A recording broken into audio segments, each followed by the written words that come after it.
झुंझुनू में बीते 17 दिनों में बढ़े प्रदूषण के ग्राफ में सोमवार को हुई बरसात के बाद अब थोड़ी गिरावट होने लगी है। आज सुबह एयर क्वालिटी इंडेक्स 120 दर्ज किया गया। बदले मौसम के बाद हुई बरसात से प्रदूषण का ग्राफ भी घटने लगा है। कल एयर क्वालिटी इंडेक्स 246 था, जो आज घटकर 120 दर्ज किया गया है। लगातार घट रहे प्रदूषण के ग्राफ से एक बार फिर जिले की आबो हवा में सुधार होने लगा है।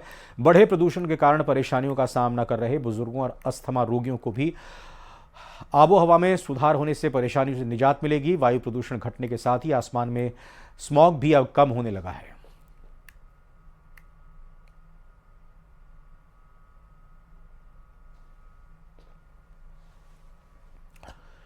कोरोना के बाद एक बार फिर चीन के रहस्यमयी बुखार ने टेंशन बढ़ा दी है, जिसे लेकर देश प्रदेश में अलर्ट बढ़ा दिया गया है। आज पूरे प्रदेश के चिकित्सा संस्थानों में मॉक ड्रिल करके मेडिकल व्यवस्थाओं का जायजा लिया गया है। राज्य के अस्पतालों में बेड, ऑक्सीजन, जांच, दवा, उपचार, मानव संसाधन और अन्य स्वास्थ्य सुविधाओं की उपलब्धता की प्रभावी मॉनिटरिंग को लेकर मॉक ड्रिल किया गया है। डॉक्टरों ने बताया कि इन्फ्लुएंजा फ्लू और माइक्रोप्लाज्मा निमोनिया के मामलों पर निगरानी रखी जा रही है। संक्रामक रोगों से बचाव और नियंत्रण के लिए चिकित्सा विभाग ने पूरी तैयारी कर रखी है।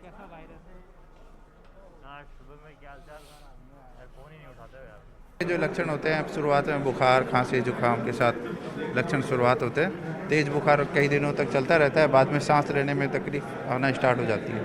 कॉम्प्लिकेटेड होने पर दूसरे अंगों पर भी प्रभाव पड़ना चालू है। इस टाइम जो बुखार है, WHO ने भी ये बात बोली है कि जो अभी एडिनो वायरस, राइनो या फिर RSV वायरस है, जो नॉर्मली इन दिनों में होता है वही है, बस उसका सर्ज एकदम से ज़्यादा हुआ है।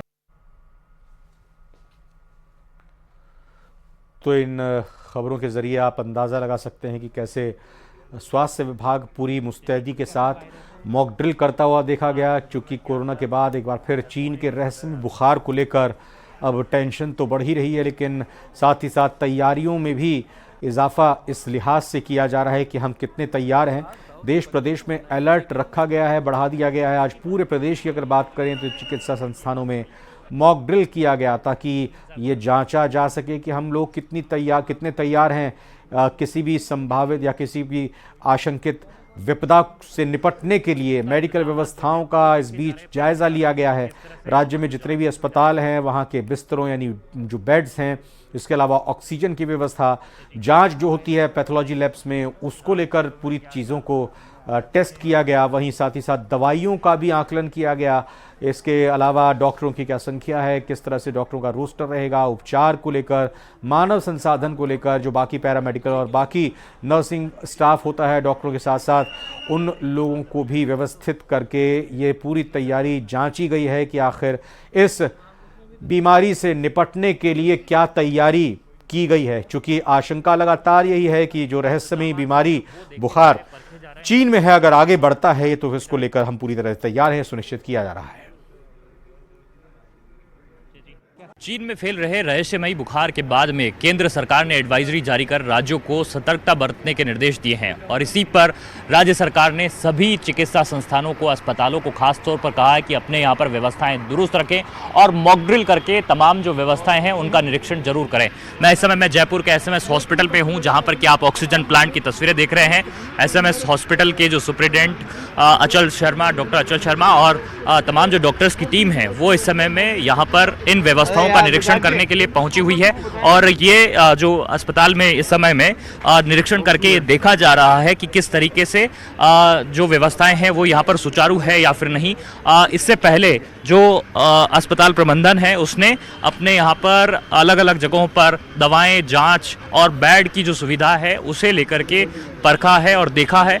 हम यहाँ पर बात करने की कोशिश भी करेंगे, साथ में डॉक्टर से ये भी जानने की कोशिश करेंगे कि किस तरह की जो व्यवस्थाएं हैं वो यहाँ पर इस समय में दुरुस्त की गई है और किस तरह से वे तैयार है अगर इस तरह की जो बीमारी है वो यहाँ पर रहती है। मैं सर एक मिनट के लिए सर आपसे बात करना चाहूँगा कि हम अगर क्योंकि सबसे बड़ा हॉस्पिटल आप संभालते हैं SMS हॉस्पिटल, किस तरह से तैयार है? देखिए, अभी तक तो हमारे को पता है कि ये बीमारी यहाँ पे नहीं है मौजूद, लेकिन हम यह जायज़ा इसलिए ले रहे हैं कि अगर ये इस तरह की कोई भी पेशेंट या इससे मिलती जुलती बीमारी के पेशेंट आते हैं और ऑक्सीजन की ज़रूरत पड़ती है, तो हमारे जो ऑक्सीजन जनरेटर प्लांट हैं ये कितना अभी कैपेसिटी में हमारे को ज़रूरत पड़ रही है पर डे के हिसाब से, हम इसको कितना और बढ़ा सकते हैं। जैसा कि अभी अपने भी जानकारी ली कि हमारे पास में 2200 हम सिलेंडर इसमें एक दिन में जो कर सकते हैं ऑक्सीजन का।